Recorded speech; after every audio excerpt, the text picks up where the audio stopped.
ঈদ পরবর্তী পশুর চামড়া পাচারের যে একটা প্রবণতা লক্ষণীয় আমাদের দেশে,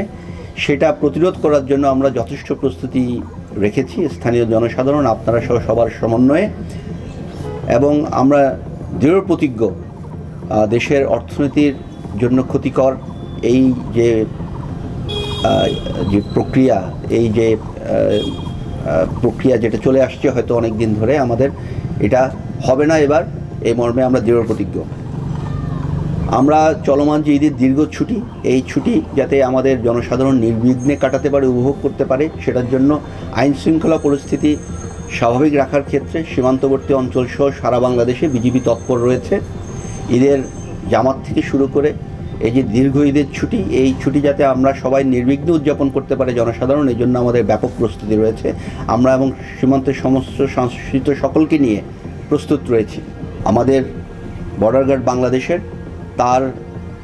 নির্দেশনা অনুযায়ী বিজিবি সব সময়কার মতোই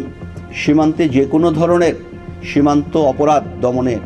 জন্য জিরো টলারেন্সের যে নীতি, সেই নীতি অবলম্বনে অনড় রয়েছে, অটল রয়েছে, এবং সীমান্তে উদ্ভূত যে কোনো ধরনের পরিস্থিতি মোকাবেলার জন্য আমাদের সক্ষমতা প্রস্তুতি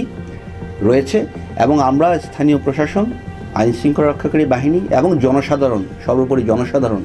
তাদের সমন্বয়ে আমরা সবসময় তৎপর, সদা সজাগ, তৎপর এবং প্রস্তুত রয়েছি, এবং যে কোনো মূল্যে যেই কোনো পরিস্থিতিতে